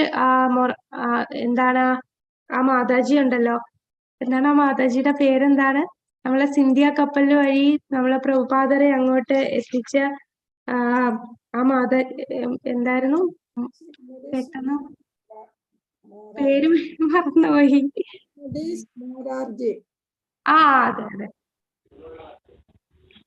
അപ്പോ ആ മാതാജിയുടെ അടുത്ത് അവരുടെ വീട്ടില് ഇടയ്ക്കിടയ്ക്ക് എന്താണ് നമ്മുടെ ശ്രീമദ് ഭാഗവതം വായിക്കാനായിട്ട് പോവുമായിരുന്നു.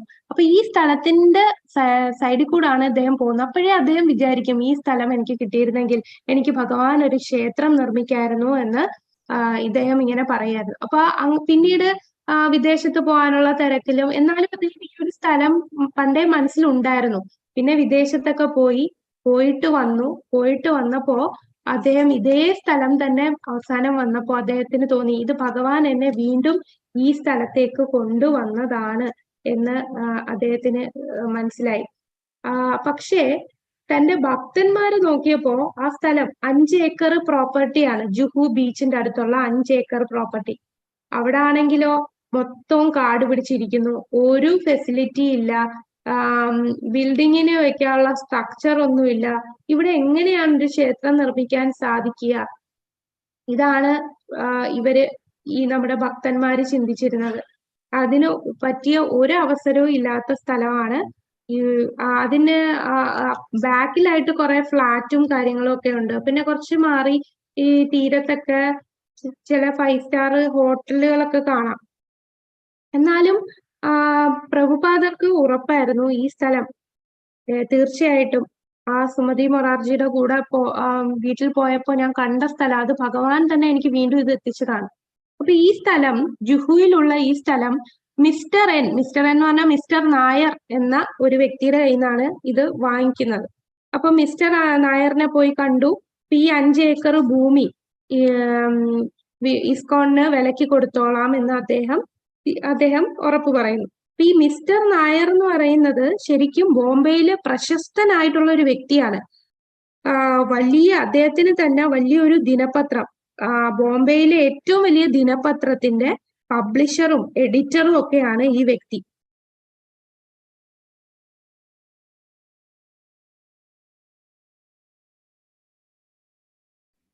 അപ്പോ ഈ വ്യക്തി ഈ സ്ഥലം അവസാനം തീരുമാനിക്കും, 50,000 രൂപ തരാം ആദ്യം, പിന്നീട് 50,000 രൂപയും കൂടെ തരാം. അപ്പൊ ഈ 50,000, അതായത് 1,00,000 രൂപയായല്ലോ. 1,00,000 കിട്ടിക്കഴിഞ്ഞിട്ട് ഈ സ്ഥലം ഞങ്ങൾക്ക് തരിക, അപ്പൊ നമുക്ക് അവിടെ പോയി താമസിക്കാം, നമുക്ക് അവിടെ വേണ്ട കാര്യങ്ങൾ ചെയ്യാം, പിന്നെ ഉടനെ തന്നെ നമുക്ക് പ്രമാണം കൈമാറുക. ഇതൊക്കെയാണ് പറഞ്ഞുറപ്പിച്ചു വെച്ചത്. പക്ഷെ ഇദ്ദേഹം എന്താ ചെയ്യുന്നതെന്ന് പറഞ്ഞാൽ, ഈ വസ്തുവിന് ഈ 50,000 കൊടുത്തു, വീണ്ടും 50,000 പിന്നീട് കൊടുത്തു. അത് കഴിഞ്ഞ് ഇവിടെ ചെന്നിട്ടും ഈ കരാറ്, നേരത്തെ പറഞ്ഞ പോലെ കരാറ് ഉടമ്പടി കൊടുക്കാൻ കാലതാമസം ചെയ്യുന്നു. അങ്ങനെ ഈ ഒരു വക്കീലിനെ പോയി കണ്ടപ്പോഴാണ് മനസ്സിലായത്, ഇവര് ഈ വാങ്ങിച്ച ഇതേ ഭൂമി ഇതിനു മുമ്പ് ഒരു കമ്പനിക്ക് ഇതുപോലെ കൊടുത്തതാണ്. കമ്പനിക്ക് വിറ്റു. എന്നിട്ട് അവരും ഈ കരാറ് റദ്ദാക്കി. പിന്നെ ആ കരാറ് റദ്ദാക്കുകയും ചെയ്തു. അപ്പൊ കരാറ് റദ്ദാക്കിയത് കൊണ്ട് ഈ കമ്പനിക്കാര് കോടതിയിൽ കേസ് കൊടുത്തിരിക്കുകയാണ്. അപ്പൊ ആ കേസുള്ള വസ്തുവാണ് ഇപ്പോ ഇസ്കോണിന് വേണ്ടി ഇവര് കൊടുത്തിരിക്കുന്നത്, ഈ മിസ്റ്റർ നായർ കൊടുത്തിരിക്കുന്നത്. അപ്പൊ അങ്ങനെ കൊടുത്തത് കൊണ്ട് ഇവർക്ക് സംശയമായി. അപ്പൊ പ്രഭുപാദർക്ക് ആദ്യമേ ഇദ്ദേഹത്തിന്റെ വളരെ ഭവ്യതയോട് കൂടിയുള്ള സംസാരം കണ്ടപ്പോഴേ പ്രഭുപാദർ പറഞ്ഞു, ബിസിനസ്സുകാരെ അങ്ങനെ കണ്ണടച്ച് വിശ്വസിക്കല്ലേ, ഇയാൾ പറയുന്നത് എല്ലാം ഒന്നും സത്യമൊന്നുമല്ല, കുറച്ച് കള്ളത്തരമുണ്ട്. പിന്നെ കാരണം പ്രഭുപാദർക്ക് അറിയാലോ, പ്രഭുപാദർ ഇതിനു മുമ്പ് ബിസിനസ് നടത്തിയ വ്യക്തിയാണ്. അപ്പോ പ്രഭുപാദർക്ക് മനസ്സിലായി അത്ര കറക്റ്റ് ആയിട്ടുള്ള രീതിയിലല്ല ഇയാളുടെ പോക്ക്. അപ്പൊ ഇയാളെ അടുത്ത് പോയി സെക്രട്ടറി, ഇസ്കോണിന്റെ സെക്രട്ടറി പോയി സംസാരിക്കും. ഇങ്ങനെയാണല്ലോ, ഞങ്ങൾക്ക് തന്ന ഈ വസ്തു നേരത്തെ ഒരു കമ്പനിക്ക് കൊടുത്തിരുന്നു, അവര് കരാർ റദ്ദാക്കിയത് കൊണ്ട് അവര് കേസ് കൊടുത്തിരിക്കുകയാണ്. അപ്പൊ പറഞ്ഞു, ആ കേസ് അവര് തോക്കും, അതെന്തായാലും നമ്മളെ ജയിക്കുള്ളൂ. ഇനി അഥവാ കേസ് അവര് ജയിച്ചാൽ ഈ വസ്തു അവർക്ക് കൊടുക്കേണ്ടി വരും, ആ കമ്പനിക്ക് കൊടുക്കേണ്ടി വരും. അപ്പൊ മിസ്റ്റർ നായർ പറയും, ഇല്ല, ഈ കേസ് എന്തായാലും അവര് തോക്കും. കാരണം അത്ര പിടിപാടുള്ള വ്യക്തിയാണ് ഈ നായർ എന്ന് പറയുന്ന ആള്. ആ ജുഹു സ്ഥലത്തിലുള്ള ഒരുപാട് ഭൂസ്വത്തിന്റെ ഉടമയാണ്. വളരെ ധനികനായിട്ടുള്ള ഒത്തിരി സ്വാധീനമുള്ള വ്യക്തിയാണ് ഈ മിസ്റ്റർ നായർ. അപ്പൊ ആ സ്ഥലത്തുള്ള മുംബൈയിലുള്ള ആരും ഇദ്ദേഹത്തിനെതിരായിട്ട് പ്രവർത്തിക്കാൻ ഇഷ്ടപ്പെടാത്ത അത്രയും സ്വാധീനമുള്ള ആളാണ്. അപ്പോ ഇയാളുടെ കയ്യിൽ നിന്ന് സ്ഥലം വാങ്ങിക്കുക എന്ന് പറഞ്ഞാൽ അത്ര ധൈര്യം സാധാരണ അറിയാവുന്ന ആൾക്കാരൊന്നും ഈ ഈ ഈ പുള്ളിയുടെ കയ്യിൽ നിന്ന് അങ്ങനെ സ്ഥലമൊന്നും വാങ്ങിക്കില്ല. അപ്പോ ഈ കാര്യം പറഞ്ഞപ്പോ ഈ മിസ്റ്റർ നായർ പറഞ്ഞത് അത് കേസ് അവര് തോൽക്കും. ഇനി എന്തായാലും ഒരു കാര്യം ചെയ്യ്, നിങ്ങൾ ഇനി തരാമെന്ന് പറഞ്ഞ പൈസ അത് കേസിന്റെ വിധി വന്നിട്ട് നിങ്ങൾ തന്നാ മതി. ഇപ്പോ കുറച്ച് ഭാഗം അതിന്റെ പകുതി തന്നാ മതി എന്നൊക്കെ പറഞ്ഞ് വാക്കാൽ പറഞ്ഞു വിടും. അങ്ങനെ ഈ സമയത്ത് പിന്നെ പ്രഭുപാദർ എന്താണ് ഓരോ വീണ്ടും ലോകയാത്ര പല സ്ഥലങ്ങളിലും യാത്ര ചെയ്തുകൊണ്ടിരിക്കുകയാണ്. പിന്നെ 2 ലക്ഷം രൂപയാണ് കൊടുക്കാന്ന് പറഞ്ഞത്. അപ്പൊ 50,000 1 ലക്ഷം കൊടുത്തു. ഇനി പ്രമാണം കിട്ടണം. പിന്നെ അത് കഴിഞ്ഞിട്ട് 1 ലക്ഷം കൂടെ കൊടുക്കാം എന്നൊക്കെ പറഞ്ഞിട്ടും ഇദ്ദേഹം വീണ്ടും ഇതിന്റെ കാലതാമസം വരുത്തിക്കൊണ്ടിരിക്കുകയാണ്. അപ്പൊ പ്രഭുപാദർ ഇടയ്ക്ക് ചോദിക്കും, എന്തായി ആ സ്ഥലത്തിന്റെ എല്ലാം ശരിയായോ? അപ്പൊ 50,000 1 ലക്ഷം കൊടുത്തതിന് ശേഷം ഇവര് പോയി അവിടെ പയ്യെ കുടിലൊക്കെ കെട്ടി അവിടെ താമസിക്കാൻ ചെല്ലും. പക്ഷെ ആ ഭക്തന്മാര് ഒരുപാട് പ്രശ്നം, കാരണം അവിടെ മൊത്തം എലി, പാമ്പ്, കൊതു, അവർക്ക് പല പല അസുഖങ്ങൾ വരുന്നു, മലേറിയ, ഇതുപോലെ ഇൻഫെക്ഷൻ, ഇതുപോലെ പ്രശ്നങ്ങൾ അവര് നേരിടുകയാണ്. കാരണം ഈ സ്ഥലം അത്രയും മോശപ്പെട്ട് കിടക്കുന്ന ഒരു സ്ഥലമാണ്. ഇങ്ങനെ ഒരു ടെമ്പിൾ കൺസ്ട്രക്ട് ചെയ്യാൻ പറ്റിയ സ്ഥലമൊന്നുമല്ല. അങ്ങനെയുള്ള സ്ഥലത്ത് എങ്ങനെയാണെന്ന് ഇവര് തന്നെ ഇടയ്ക്കിടയ്ക്ക് ചിന്തിക്കും. കൂടാതെ ഇയാള് പ്രമാണം തരുന്നതും ഇല്ല, അതിന് കാലതാമസം പിടിപ്പിക്കുന്നു, ഒരുപാട് പ്രശ്നങ്ങൾ ഇദ്ദേഹം ഉണ്ടാക്കിക്കൊണ്ടിരിക്കുന്നു. അപ്പൊ പ്രഭുപാദർ പറഞ്ഞു, നിങ്ങളൊരു കാര്യം ചെയ്യ്, ഉടനെ തന്നെ പത്രത്തില് ഒരു പബ്ലിഷ് ചെയ്യാൻ പറയും.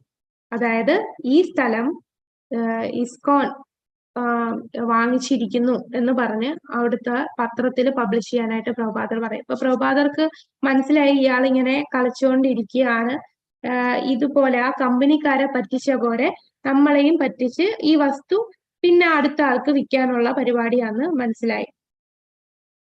അപ്പോ പ്രഭുപാദർ പക്ഷെ നല്ല ഇന്റലിജന്റ് ആയിട്ടാണ് പ്രഭുപാദരുടെ ഓരോ നീക്കങ്ങളും. ഇവരിങ്ങനെ പത്രത്തിലിട്ട് കഴിഞ്ഞപ്പോഴത്തേക്കും ഇയാൾക്ക് ദേഷ്യം വന്നു. ദേഷ്യം വന്നിട്ട് ഈ മിസ്റ്റർ നായർ അത്രയും കുടില തന്ത്രങ്ങളുള്ള ഒരു വ്യക്തിയാണ്. അപ്പൊ മിസ്റ്റർ നായർ അന്ന് ആ സമയത്ത് ഗിരിരാജ് പ്രഭുവാണ്, ആദ്യം ബ്രഹ്മാനന്ദ പ്രഭു ആയിരുന്നു ഇതിന്റെ ചാർജ് കൊടുത്തത്. പിന്നെ അദ്ദേഹത്തിന് നെയ്റോബി പോകണമെന്നുള്ളത് കൊണ്ട് പിന്നെ ഗിരിരാജ് പ്രഭുവിനാണ് ഈ ഒരു ചാർജ് കൊടുത്തത്. ഗിരിരാജ് പ്രഭു എന്ന് പറഞ്ഞാൽ അത്ര പ്രായമൊന്നുമില്ല, എല്ലാരും 30-നും 20-നും 30-നും ഇടയ്ക്ക് പ്രായമുള്ള വ്യക്തികളാണ്. അപ്പോ ഇത്രയും വലിയ ഒരു പ്രോജക്റ്റ് ഇദ്ദേഹത്തിന്റെ പ്രായം കുറവാണെങ്കിലും അദ്ദേഹത്തിന് ആ കെൽപ്പുണ്ട് എന്ന് പ്രഭുപാദർക്ക് നല്ല വിശ്വാസമുണ്ടായിരുന്നു. അപ്പൊ ഗിരിരാജ് പ്രഭു ശരിക്കും ഒരുപാട് പ്രശ്നങ്ങൾ നേരിട്ട ഒരു കേസാണ് ഈ ജുഹു ടെമ്പിള് പണിയാനായിട്ട്. ഒരുപാട് പരീക്ഷണങ്ങൾ അദ്ദേഹത്തിന്. ഇപ്പൊ അദ്ദേഹം ഒരു പുസ്തകം എഴുതിയിട്ടുണ്ട്, I will build my temple എന്നൊരു പുസ്തകം. ഈ ഒരു ജുഹു ക്ഷേത്രം പണിയാനായിട്ട് അദ്ദേഹം ഫേസ് ചെയ്ത ഓരോ പ്രശ്നങ്ങളും പ്രഭുപാദർ എങ്ങനെയാണ് ഓരോ സിറ്റുവേഷനും ടാക്കിൾ ചെയ്തത് എന്നുള്ള രീതിയിൽ ആ ബുക്ക് പറ്റുമെങ്കിൽ എല്ലാരും വായിക്കുക. കാരണം അതൊക്കെ ഓരോ ചരിത്രങ്ങളാണ്. ഇതുപോലുള്ള സിറ്റുവേഷൻസ് നമുക്ക് വരുമ്പോ നമ്മൾ അപ്പോഴേ ഇട്ടിട്ട് പോകും, ഈ സ്ഥലം വേണ്ട. കാരണം ഈ ഭക്തന്മാര് പലപ്പോഴും ചിന്തിക്കും, ഈ ഒന്നാമത് ഒരു വൃത്തിയില്ല, കാരണം ഇവരെല്ലാം ഫോറിനേഴ്സ് ആണ്. ഫോറിനേഴ്സ് എന്ന് പറയുമ്പോൾ അവിടെ ഒരു കൊതു പോലും ഇല്ലാത്ത സ്ഥലത്തു നിന്നാണ് വരുന്നത്. ഇവിടെ ആണെങ്കിൽ നിറച്ചും എലിയും, എവിടെ പാമ്പും അതുപോലെ കൊതുവും മറ്റ് ക്ഷുദ്രജീവികളും എല്ലാം ഉള്ള സ്ഥലം. അവിടെ എല്ലാം അവര് തന്നെ വൃത്തിയാക്കി അവിടെ ഉള്ളെല്ലാം ഉണ്ടാക്കി താമസിക്കാൻ പോവുകയാണ്. രാത്രിയിലോ പിന്നെ വെളിച്ചം കുറവ്, പിന്നെ വെള്ളം. ഈ പത്രത്തിൽ ന്യൂസ് വന്നപ്പോ മിസ്റ്റർ നായർ എന്ത് ചെയ്തു, ആ വെള്ളം അങ്ങ് ഓഫ് ചെയ്തു. ഇവർക്കുള്ള വാട്ടർ സപ്ലൈ കണക്ഷൻ കട്ട് ചെയ്തു. നിങ്ങൾ എന്താണ് ഈ ചെയ്തത്? നിങ്ങളുടെ സ്ഥലമാണെന്ന് പറഞ്ഞിരിക്കുകയാണോ? നിങ്ങളല്ലേ ഞങ്ങളെ പറ്റിച്ചത്? ഞങ്ങൾക്ക് പൈസ തന്നില്ല, ഈ പ്രമാണം നിങ്ങൾക്കുള്ളതല്ല എന്ന് പറഞ്ഞ് ഇയാള് ഓരോന്ന് പറയാണ്. അപ്പോ ഇതിന്റെ ഇടയില് ഈ മിസ്റ്റർ നായരും കൂടാതെ വക്കീലന്മാരും ഉണ്ട്. വക്കീലന്മാരും ഭയങ്കര കളിയായിരുന്നു. ഇപ്പൊ ഈ വിദേശികൾക്ക് ഇവർക്ക് അറിയില്ല. ഇവര് വിചാരിക്കും ഈ വക്കീലന്മാര് പറയുന്നതൊക്കെ സത്യമാണെന്ന്. ഇപ്പൊ പ്രഭാതർക്ക് നന്നായിട്ട് അറിയാം ഇവരെല്ലാം കളിക്കുകയാണെന്ന്. അപ്പൊ ഇവരങ്ങ് കണ്ണടച്ച് വിശ്വസിക്കുക. പക്ഷെ ആ വക്കീലും ഈ നായരും തമ്മിൽ ചേർന്നാണ് ഇവരെ പറ്റിച്ചുകൊണ്ടിരിക്കുന്നത്. എന്നിട്ട് നിങ്ങൾ ഇതിനി ഒന്നും ചെയ്യാൻ പറ്റില്ല, നിങ്ങൾ വീണ്ടും പണം കൊടുക്കണം. ഇപ്പൊ വീണ്ടും ഇവരെ കയ്യിൽ നിന്ന് പണം വാങ്ങിക്കാനായിട്ട് ഇരിക്കുകയാണ്. അപ്പൊ വക്കീലിന് അവിടെ നായരുടെ കയ്യിൽ നിന്നും പണം കിട്ടും. വേറൊരു വക്കീലും ഇതിന്റെ ഇടയിലുണ്ടായിരുന്നു. ഇവർക്ക് വേണ്ടി മീഡിയേറ്റർ ആയിട്ടുള്ള വക്കീല്. ആ വക്കീലും അങ്ങോട്ട് കയറുന്നു. പിന്നെ ഒരുപാട് കാലതാമസം വന്നപ്പോ പ്രഭുപാദർ അപ്പൊ വിദേശത്ത് യാത്ര ചെയ്തുകൊണ്ടിരിക്കുകയാണ്. ഓരോ രാജ്യത്തും പോയിക്കൊണ്ടിരിക്കുകയാണ്. അപ്പൊ പ്രഭുപാദർ ആ വക്കീലിനെ ലെറ്റർ എഴുതും. എന്തായി, ഇതുവരെ ഞങ്ങൾക്ക് എന്താണ് സ്ഥലം തരാത്തത് എന്ന് ലെറ്റർ എഴുതുമ്പോ ആണ് ആ വക്കീല് പറയുന്നത് ഞാൻ ഈ ഇടപാടിൽ നിന്ന് പിന്മാറിയും. അപ്പൊ പ്രഭുപാദർ പറയും, കണ്ടോ അയാളുടെ മനസാക്ഷി അനുവദിക്കുന്നില്ല ഈ കള്ളത്തരത്തിൽ കൂട്ടുനിൽക്കാൻ. അതുകൊണ്ടാണ് അഡ്വക്കേറ്റ് പിൻവാങ്ങിയതായി അറിയിക്കുന്നത്. അങ്ങനെയാണ് പ്രഭുപാദർ പറഞ്ഞത് പത്രത്തിൽ പരസ്യം കൊടുക്കാനായിട്ട്. അങ്ങനെ പത്രത്തിൽ പരസ്യം കൊടുത്തു. മിസ്റ്റർ നായർ ഭയങ്കര പ്രശ്നങ്ങളൊക്കെ ഉണ്ടാക്കി. അവരുടെ വാട്ടർ സപ്ലൈ ഗിരിരാജ് വളരെ താഴ്മയോട് കൂടിയാണ് സംസാരിച്ചത്. എന്നിട്ടും പ്രശ്നം ഉണ്ടാക്കി. നിങ്ങളെ ഇവിടുന്ന് പറഞ്ഞയക്കാനായിട്ട് ഇരിക്കുകയാണ് എന്ന് പറഞ്ഞ് പിന്നെന്താണ് ഇവര് ഒരു വേശ്യ സ്ത്രീയെ ഗിരിരാജ് പ്രഭു ഉള്ള സ്ഥലത്ത് രാത്രിയിൽ പറഞ്ഞു വിടും. എന്നിട്ട് പറയും ഇവിടെ അനാശാസ്യമാണ് ഇവിടെ ഈ വിദേശികൾ ചെയ്യുന്നത് എന്ന് പറഞ്ഞ് അതിനെ കുറിച്ച് അവിടെ എല്ലാം പ്രചരിപ്പിക്കും. കാരണം ഈ പറയുന്ന മിസ്റ്റർ നായർ അത്രയും സ്വാധീനമുള്ള വ്യക്തിയാണ്.